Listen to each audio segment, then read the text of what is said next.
কিছু সময় পর রুষা বাইরের মৃন্ময়ের কাছে এলো। ড্রয়িং রুমের সোফায় চুপচাপ বিরস মুখে মেঝের দিকে চেয়ে বসেছিল মৃন্ময়। রুষা ঘরে আসতেই তার দিকে মুখ তুলে চাইল সে। রুষা তাকে বলল ভেতরে যেতে। এখন শ্রুতি শান্ত হয়েছে, সে নিজেই মৃন্ময়ের সাথে দেখা করতে চেয়েছে। রুষার কথা শুনে উঠে রুষার সাথেই ঘরের দিকে এলো মৃন্ময়। সেই সময় শ্রুতি বিছানার এক পাশে বসেছিল। সেটা দরজার কাছে আসতেই দেখতে পেল সে। তবে কোনো এক কারণে দরজা ডিঙিয়ে ভেতরে যাওয়ার সাহস যেন জোগাড় করে উঠতে পারছিল না। সেই মুহূর্তে রুষা ঘরে এসে শ্রুতির পাশে বসে শ্রুতিকে বলল মৃন্ময় এসেছে। শ্রুতি দরজার দিকে একবার তাকালো মৃন্ময়ের দিকে। মৃন্ময় ভেতরে এলো। শ্রুতির সামনে এসে দুই হাঁটু ভাঁজ করে হাঁটুর ভরে বসে পড়ল সে। প্রথমে শ্রুতির হাত ধরার জন্য হাত বাড়াতে গেলেও পরে নিজেই তার মনে হলো এই অধিকার তার নেই, একদম নেই, সত্যিই নেই। তাই নিজেই নিজের হাতটা আবারও গুটিয়ে ফেলল সে।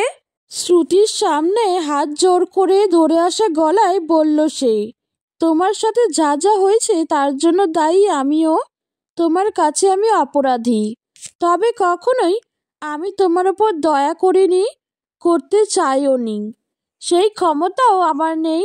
রাগের মাথায় কোনো ডিসিশন নিয়ে এই অবস্থায় এখান থেকে চলে গিয়ে আমার অপরাধের বোঝাটা আরও বাড়িয়ে দিও না শ্রুতি, প্লিজ। আমি জানি তোমার পাশে থাকার অধিকার আমি হারিয়ে ফেলেছি, তবে আমাদের মাঝে কোনো ভালোবাসার সম্পর্ক তৈরি হওয়ার আগেও তো একটা বন্ধুত্বের সম্পর্ক ছিল। আমাকে শুধুমাত্র একজন সাধারণ বন্ধু হিসেবে না হয় পাশে থাকতে দিও। আর যাই হোক, আমার দোষের জন্য এখন এমন সিদ্ধান্ত নিও না যাতে তোমাদের কোনো ক্ষতি হয়। আমি জানি আমাকে ক্ষমা করা তোমার জন্য কঠিন, হয়তো সম্ভব নয়, তবুও বলছি পারলে আমাকে ক্ষমা করে দিও। না হলে আমি নিজেও যে নিজেকে কখনো ক্ষমা করতে পারবো না, কখনো না। প্লিজ পারলে আমায় ক্ষমা করে দিও। কথাগুলো বলতে বলতে মৃন্ময়ের গলা যেন ধরে এলো। শ্রুতি পুরো কথাটা শুনল ঠিকই, তবে মৃন্ময়ের কথার পরিপ্রেক্ষিতে তেমন কোনো উত্তর দিল না। সে রুষার দিকে চেয়ে মৃদু স্বরে বলল, আমার খুব ক্লান্ত লাগছে রুষাদি, আমি একটু ঘুমাবো। আজকে আমাকে একটু ঘুম পাড়িয়ে দেবে? শ্রুতির এমন কথায় রুষা অবাক হলেও মাথা নেড়ে হ্যাঁ বলল। শ্রুতি কোনো উত্তর দেবে না, অথবা তার সাথে কথা বলতে সে চায় না, এটা ভেবেই মৃন্ময় চলে যাওয়ার জন্য পা বাড়াতে গেলেই শ্রুতি নরম স্বরে বলল, মৃন্ময়, আমার একটা আবদার রাখবে? আমাকে একটা গান গেয়ে শোনাবে? এই মুহূর্তে শ্রুতির মুখে এমন কথা শুনে মৃন্ময় বিস্মিত চোখে তাকালো শ্রুতির দিকে। এখন এমন পরিস্থিতিতেই সকল কথাকে উপেক্ষা করে শ্রুতির মুখে এমন কথা আর যাই হোক তারা আশা করেনি। এই কথার কারণও সে খুঁজে পেল না, তবে শ্রুতির কথাটা উপেক্ষা করতেও তার মন সায় দিল না। কি করবে বুঝতে না পেরে রুষার দিকে তাকালেও সেও মাথা হেলিয়ে সায় দিল। তবে মৃন্ময় দ্বিধা মিশ্রিত কণ্ঠে বলতে গেল, গান? কিন্তু আমি তো। শ্রুতি আবারও আগের ন্যায় শান্ত স্বরেই বলল, তুমি তো অনেক ভালো গান গাইতে পারতে, একটা গান গেয়ে শোনাও না প্লিজ। একটা দ্বন্দ্ব কাজ করলেও শ্রুতির আবদার কিছুতেই যেন ফেলতে ইচ্ছা করল না। আর মৃন্ময়ের এতগুলো বছর ধরে গানের নামে অজুহাত দিয়ে আসলেও আজকে যেন কোনো অজুহাতই কার্যকর হলো বলে মনে হলো না তার। মৃন্ময় রাজি হলো। শ্রুতি সেই ভাবলেশহীন ভাব নিয়েই রুষার কোলে মাথা রেখে শুয়ে পড়ল একপাশে মুখ ফিরিয়ে গুটিসুটি মেরে। রুষা তার মাথায় হাত বুলিয়ে দিল। মৃন্ময় ঘরের এক পাশে থাকা চেয়ারটা এনে তাদের সামনেই সামান্য দূরত্বে বসল সে। নিজের অস্বস্তি ভাবটা কাটিয়ে তুলে ঘরের জানলার দিকে চেয়েই একটা গান ধরল সে।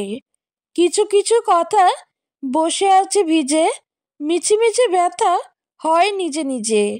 ঝরে যাওয়া পাতা জুড়ে বসে ডালে, মেঘে মেঘে কথা শোনে সে আড়ালে। এতদিন গান না গাইলেও সে সুরের কোনো হেরফের হয়েছে সেটা মনে হলো না। গানের গলা তার আগের ন্যায় মধুর। বহু বছর পরে যেন এই মধুর সুর শুনতে পেল আজ শ্রুতি। শ্রুতি চোখ বন্ধ করল। খুব অল্প সময়ের ব্যবধানে গভীর ঘুম এসে ধরা দিল শ্রুতির চোখে। মৃন্ময় গানটা যতটুকু পারল ততটুকু গেয়ে চুপ করে বসে রইল সেখানেই। শ্রুতি ঘুমিয়ে গেছে সেটা টের পেয়ে রুষা অতি সাবধানে স্নেহের সহিত তার মাথাটা বালিশের ওপর রেখে ঠিকভাবে শুইয়ে দিল তাকে। শ্রুতির ঘুমন্ত মুখের দিকে চেয়ে যেন সামান্য ছলছল করে উঠল রুষার চোখ দুটো। রুষা বলল, মেয়েটাকে দেখে প্রচণ্ড খারাপ লাগে জানিস। কত কিছু না সহ্য করতে হয়েছে এইটুকু বয়সে ওকে। পরবর্তীতেও যে আর কি কি সহ্য করতে হবে কি জানি। কত যে লড়াই করে যেতে হবে ওকে।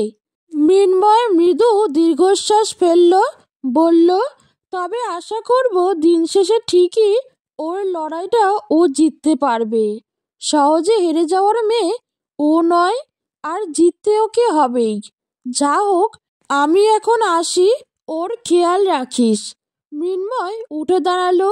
রুষাকে বলে শ্রুতির দিকে আর না চেয়ে সেই স্থান থেকে প্রস্থান করল সে।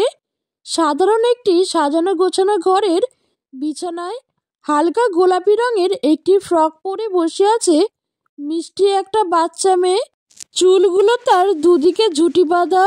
সে আঙুল উঁচিয়ে তার সামনে বিছানায় রাখা পুতুলগুলোকে মুখে রাগ ফুটিয়ে তোলার চেষ্টা করে কড়া শাসন করতে ব্যস্ত। কথা বলার তালে তালে তার মাথা সহ ঝুঁটি দুটোও দুলছে। শ্রুতি চেয়ারে বসে নিজের স্কুলের কিছু খাতা দেখছিল। খাতা থেকে মুখ তুলে মেয়ের এমন কাণ্ড দেখে আপন মনে হাসল শ্রুতি। তার মেয়ে শ্রেয়ার বয়স বর্তমানে 5 বছর হতে চলল। মেয়ে জন্মানোর পর মোটামুটি চাকরির পাশাপাশি বাকি পড়াশোনাটাও কোনো মতে চালিয়ে গিয়েছিল শ্রুতি। যদিও তাতে রুষার মৃন্ময় তার জন্য যা যা করেছে সেটা ভুলে যাবে এমন অকৃতজ্ঞ সে নয়। তাদের অবদান কোনো মতেই অস্বীকার করতে পারবে না সে। শ্রুতি এখন একটি স্কুলের শিক্ষিকা, চাকরি ভালোই। সে এখন স্বাবলম্বী। এখন মেয়েকে নিয়ে সে একা এই ফ্ল্যাটে থাকে।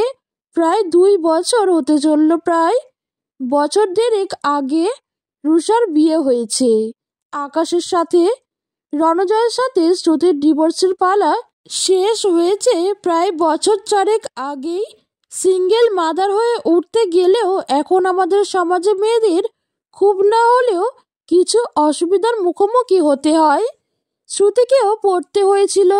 তবে সব কিছু মোকাবিলা করে এই জায়গায় এসে উপস্থিত হয়েছে সে। এবং ভবিষ্যতেও যে যে লড়াই তাকে করে যেতে হবে সেগুলোতে ভয় পায় না সে কখনোই। শ্রেয়া খেলার মাঝে মায়ের দিকে তাকালো।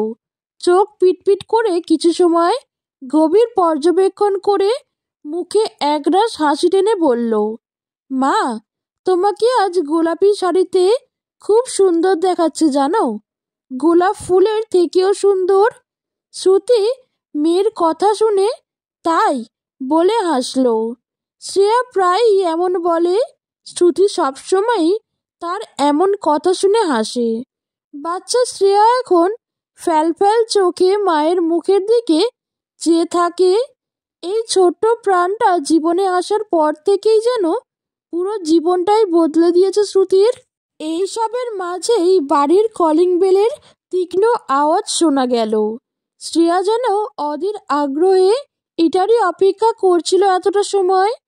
কলিং বেলের শব্দ শোনা মাত্রই সে এক প্রকার আনন্দে লাফিয়ে উঠে বিছানা থেকে নেমে ভালো আঙ্কেল এসেছে বলে দৌড় দিল দরজার দিকে। শ্রুতি উঠে এই আসতে শ্রেয়া বলে হাঁটা ধরল মেয়ের পিছু পিছু। কিন্তু কে শোনে কার কথা। শ্রেয়া এক দৌড়ে দরজার কাছে গিয়ে দরজা খুলে সামনে দাঁড়িয়ে থাকা মানুষটাকে দেখেই যেন কোলে উঠার জন্য ঝাঁপিয়ে পড়ল। মৃন্ময় যেন এমন কিছুরই প্রস্তুতি নিয়েছিল। সে সাথে সাথে হাসি ভরপুর মুখে কোলে তুলে নিল শ্রেয়াকে। শ্রেয়া মৃন্ময়ের গলা জড়িয়ে ধরে উৎফুল্লিত কণ্ঠে বলল, ভালো আঙ্কেল, সেই কখন থেকে তোমার জন্য ওয়েট করছিলাম আমি। আচ্ছা, আমার চকলেট এনেছো তো? এনেছি তো। আমি আমার প্রিন্সেসের জন্য চকলেট আনবো না? সেটা কখনো হয়? শ্রুতি তাদের দুজনকে দেখে মৃদু হাসলো। মৃন্ময়ের সাথে শ্রুতির খুবই সাধারণ একটা বন্ধুত্বের সম্পর্ক বর্তমানে আছে। তবে শ্রেয়ার সাথে মৃন্ময়ের সম্পর্কটা আগাগোড়াই এমন গাঢ়। শ্রুতি তাতে কখনো কোনো বাধা দেয়নি। হয়তো সে তাদের জন্য যা যা করেছে সেগুলোর কথা ভেবেই। ছুটি ছাটার দিনগুলোতেও মৃন্ময় আসে শ্রেয়ার সাথে সময় কাটানোর জন্য। শ্রেয়াও যেন অধীর আগ্রহে অপেক্ষা করে তার। শ্রুতি শ্রেয়াকে ছোট থেকেই মা এবং বাবা উভয়ের ন্যায় আগলে রাখলেও বাবার অংশের সামান্য কিছু ভালোবাসা এবং আশকারা সে পেয়েছে মৃন্ময়ের থেকে। সেই জন্যই হয়তো এমন টান। জন্মের সময় থেকে শুরু করে মৃন্ময় শ্রেয়াকে যেন নিজের মেয়ের মতোই ভালোবেসে এসেছে। মৃন্ময় শ্রেয়াকে নামিয়ে পকেট থেকে চকলেট বের করে শ্রেয়ার হাতে দিল। শ্রুতির দিকে চোখ যেতেই গলা জেড়ে মুখে কৃত্রিম গাম্ভীর্য ফুটিয়ে তোলার চেষ্টা করে আবার শ্রেয়াকে বলল, চকলেট দিলাম, কিন্তু বেশি খাবে না একদম। না হলে কি হবে জানো তো? জানি তো, মা বলে দাঁতে পোকা হয়ে যাবে, কিন্তু আমার দাঁত তো স্ট্রং, আমার কিচ্ছু হবে না। শ্রেয়া কথাটুকু বলেই খিলখিলিয়ে হেসে উঠল। শ্রুতি, এই দুষ্টু, বলতেই সে দৌড় দিল ভিতরের দিকে। শ্রুতি মৃন্ময়ের দিকে চেয়ে সামান্য মজা করেই বলল, তুমি কিন্তু ভালোই আশকারা দিয়েছ মেয়েটাকে। প্রত্যুত্তরে মৃন্ময় মাথা নামিয়ে হাসল। শ্রুতি প্রশ্ন করল, আঙ্কেল আন্টি রুশাদি আর আকাশদা, ওদেরও তো আসার কথা ছিল, তারা সবাই কোথায়? ওরা আসছে। মৃন্ময় আর শ্রুতির কথোপকথনের মাঝেই মৃন্ময়ের মা বাবা রুষা আকাশ সেখানেই উপস্থিত হলো। মৃন্ময়ের মা বাবা আগেও এসেছেন তাদের বাড়ি। এখন ছেলের সাথে দেখা করাতেই মূলত শহরে এসেছিলেন তারা। তাই জন্যই ফিরে যাওয়ার আগে একবার শ্রেয়া শ্রুতির সাথে দেখা করতে আসে তাদের। এখান থেকে সরাসরি নিজেদের বাড়ি ফিরবেন মৃন্ময়ের মা বাবা। তাদের সকলকে ভেতরে আসতে দেখেই শ্রেয়া রুষার কাছে গিয়ে মিমি বলে কোলে উঠে পড়ল। সকলে মিলে গল্প গুজব, হাসি মজা আর দুপুরে একটু খাওয়া দাওয়ার মধ্যে দিয়ে কাটল বেশ কিছুটা সময়। শ্রেয়া মৃন্ময়ের সাথে খেলছিল, বাকিরা বসে গল্প করছিল। সামান্য দূরেই শ্রুতি একপাশে দাঁড়িয়ে চেয়ারের উপর রাখা শ্রেয়ার কিছু জামা কাপড় ভাঁজ করে রাখছিল। কাপড় ভাঁজ করতে করতেই শ্রুতি একবার তাদের দিকে চাইল।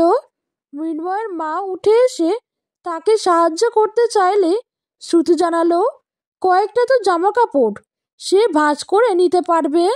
তবে শ্রুতির বারণ তিনি শুনলেন না। তিনি ঠিকই সাহায্য করলেন। ভাঁজ করা কাপড়গুলো নিয়ে তারা শ্রুতির শোয়ার ঘরে আসলে ঘরের দরজার কাছ থেকে মৃন্ময় আর শ্রেয়ার দিকে এক নজরে চেয়ে তিনি বললেন, দুজনকে দেখে বড্ড ভালো লাগে না? মৃন্ময় তো শ্রেয়াকে বড্ড ভালোবাসে। আর শ্রেয়া, কি মিষ্টি বাচ্চাটা। বাচ্চাটার সাথে ছেলেটাকে এভাবে হাসতে দেখে মনটা ভরে যায় আমার।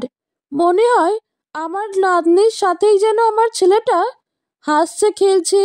শ্রুতির জামা কাপড় আলমারিতে তুলে রাখতে রাখতে হাসি মুখে উত্তর দিল, শ্রেয়া তো আপনাদের নাতনির মতোই আন্টি।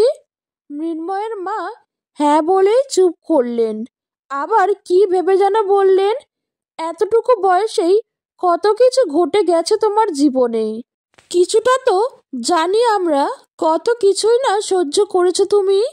আপনাদের আশীর্বাদে সব কিছু সামলে উঠেও তো তবুও ভালো আছি। সত্যিই কি ভালো আছো? শ্রুতি এমন প্রশ্ন শুনে তার কারণ প্রথমটাই ঠিক বুঝে উঠতে না পেরে মৃন্ময়ের মায়ের দিকে তাকালো। সেই কত বছর আগে তোমার আর আমার মৃন্ময়ের দেখা হয়েছিল।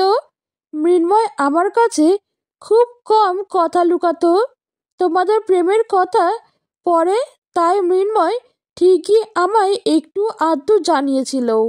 কলেজে ভর্তির পর থেকে তো ও মিশেই থাকতো। একদিন হঠাৎ ও আমাকে ফোন করে জানালো, মা, আমি বিয়ে করছি। বাকি সব কি হবে আমি জানি না, কিন্তু আমি পালিয়ে বিয়েটা করছি। তুমি ওদিকটা সামলে নিও। ছেলে তো, ওটুকু বলেই খালাস। আর এদিকে আমার চিন্তার শেষ নেই। যে কি বলছে এসব ওকে কি বলবো? কিভাবে হুট করে এইসব সম্ভব? কিভাবে কি হবে? কিভাবে সামলাবো সব? ওর বাবাকে কিভাবে বোঝাবো? কিছুই বুঝতে পারছিলাম না। তারপর মৃন্ময় পরের দিন একা বাড়ি ফিরে এলো। ছেলে একদম শান্ত, চুপচাপ। তার সেই শান্ত ভাবটাও যেন প্রচণ্ড রকম অস্বাভাবিক লাগছিল। আমি অনেক জিজ্ঞেস করলাম, কি হয়েছে, এমন কেন দেখাচ্ছে ওকে? ও শেষে আমাকে কাঁদতে কাঁদতে এটাই বলেছিল, পারলাম না মা ধরে রাখতে। নিজের ভালোবাসাকে হারিয়ে ফেললাম আমি পুরো জীবনের জন্য। আমি হেরে গেলাম, ওকেও হারিয়ে দিলাম আমি। নিজের এই অপরাধবোধ কিভাবে কমাবো আমি মা? সেই দিনই বুঝেছিলাম তুমি ওর কাছে কতটা দামি ছিলে। সেই দিনের পর ছেলেটাকে আর আগের মতো ফিরে পায়নি। হাসি মজা করে দিন কাটানো ছেলেটার প্রাণোচ্ছলতা কোথায় যেন হারিয়ে গেল। তারপর তো সবাই যে যার জীবন যুদ্ধে ব্যস্ত হয়ে পড়ল। শ্রুতি চুপ করে শুনল ওনার সকল কথা। এইসব কথা ওঠায় বেশ অস্বস্তির মাঝেই পড়ল সে।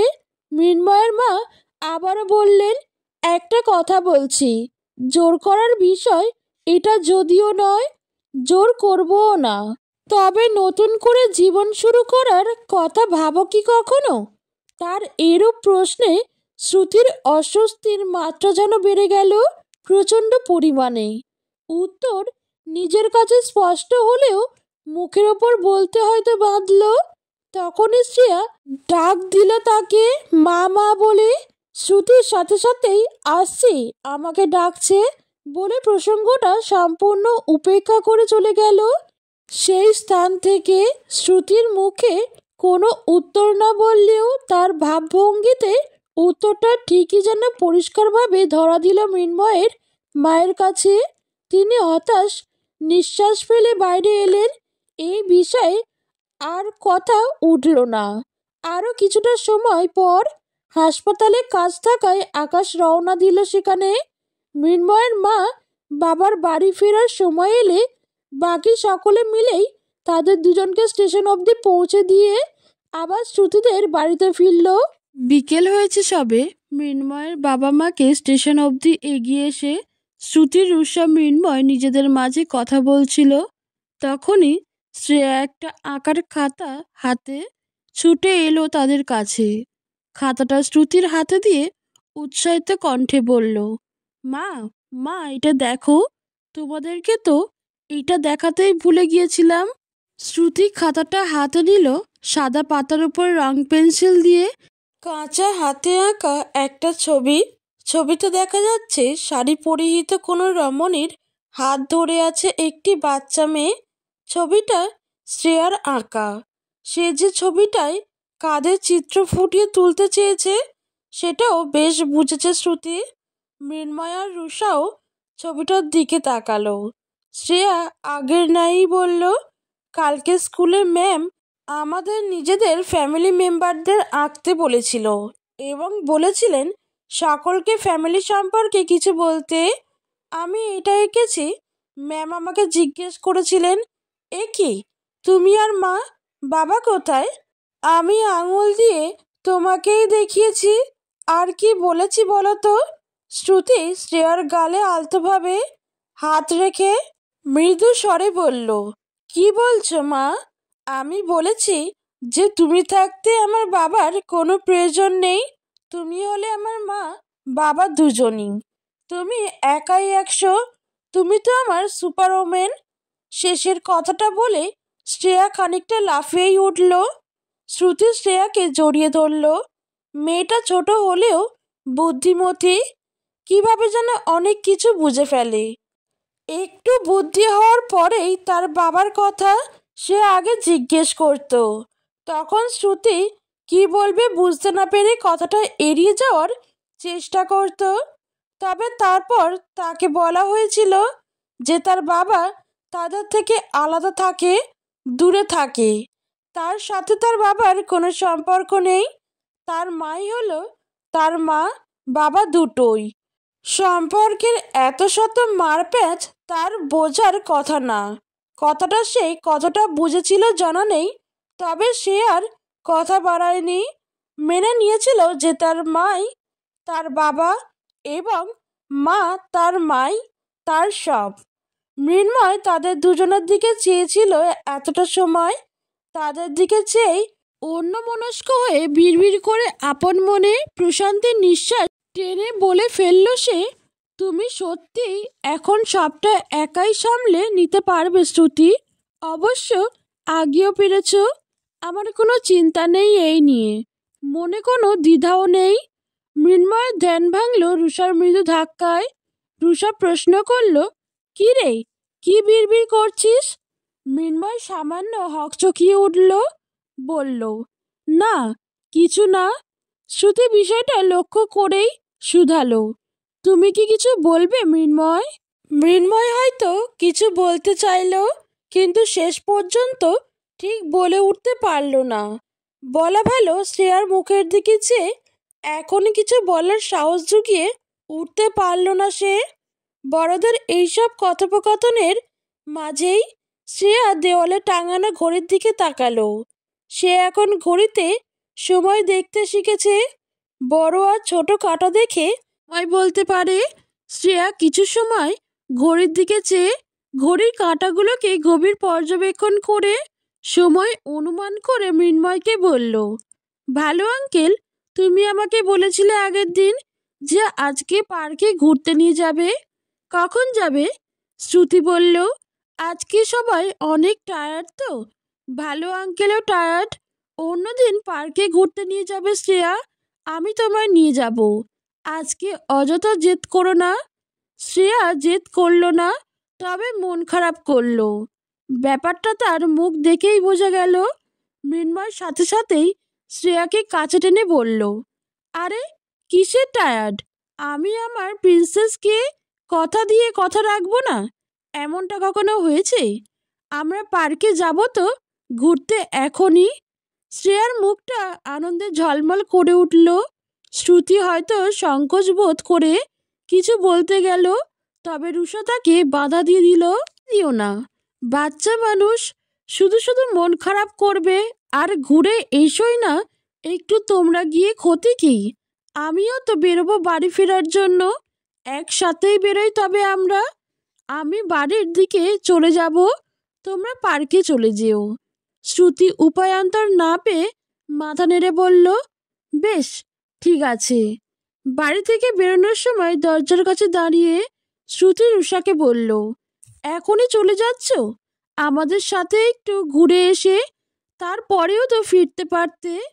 রুষা এক দফা নিজের হাতঘড়ির দিকে চেয়ে বলল, না শ্রুতি, আজ নয়। আজকে দেরি হয়ে যাবে, কাজ আছে।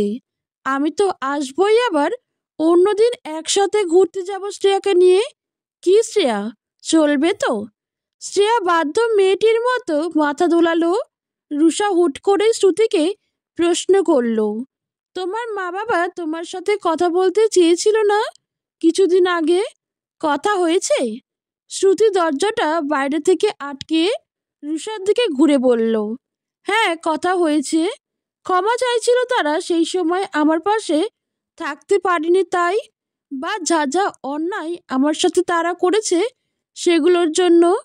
কারোর জন্যই নিজের মনে ক্ষোভ পুষে রেখে আমি নিজেকে কেন কষ্ট দেব বলো? ক্ষমা করে দিয়েছি, তবে বর্তমানে ওদের জন্য আমার মনে তেমন অনুভূতিই নেই। শ্রুতি রুষাকে জড়িয়ে ধরে আবারও বলল, রুষাদি, থ্যাংক ইউ। কেন? রুষার প্রশ্নে শ্রুতি রুষাকে ছেড়ে রুষার দুই হাত ধরে বলল, তোমরা আমার জন্য যা যা করেছো সেগুলো কি বলে শেষ করতে পারবো? তুমি যেটা করেছো সেটা নিজের ইচ্ছে শক্তির জোরে করেছো। নিজে করেছো শ্রুতি।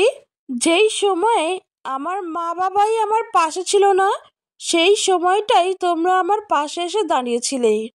তোমাদের সেই অবদান যে আমি কখনো ভুলে যাব এতটা অকৃতজ্ঞ আমি নই। পাশেই শ্রেয়ার হাত ধরে দাঁড়িয়েছিল মৃন্ময়। রুষা এক দফা মৃন্ময়ের দিকে চেয়ে মুখে অভিমানের ভাব ফুটিয়ে তোলার চেষ্টা করে বলল, দেখছিস কেমন আবার এইসব কথা বলা শুরু করেছে। আচ্ছা শ্রুতি, দিদি হয়ে তোমার পাশে থাকতাম না আমি? এতটুকু করতাম না বোনের জন্য? তুমি বারবার এমন বললে কিন্তু এবার আমি খুব রাগ করব, আর আসবই না বলে দিলাম। শ্রুতি মুচকি হেসে বলল, তুমি না আসলে আমি তোমার কাছে চলে যাব, আর এমনিতেও তুমি মুখ ফিরিয়ে থাকতে পারবে না। এই যে পুচকু দুষ্টু মেয়েটার ভাণ্ডারটা, ওকে না দেখে থাকতে পারবে তুমি বেশি দিন? রুষা হেসে শ্রেয়ার গাল টেনে বলল, দেখছিস তোর মা ঠিক আমার দুর্বলতা বুঝে ফেলে আমার ওপর টর্চার করার ফোন দিয়ে আসছে কেমন। শ্রেয়া খিলখিল করে হেসে উঠল। বাচ্চা মেয়েটাকে হাসলে কতই না স্নিগ্ধ দেখায়। শুধুমাত্র তার এই হাসিতেই যেন জলমলিয়ে উঠে আশেপাশের সব কিছু। পশ্চিম আকাশে হেলে পড়েছে ক্লান্ত সূর্য।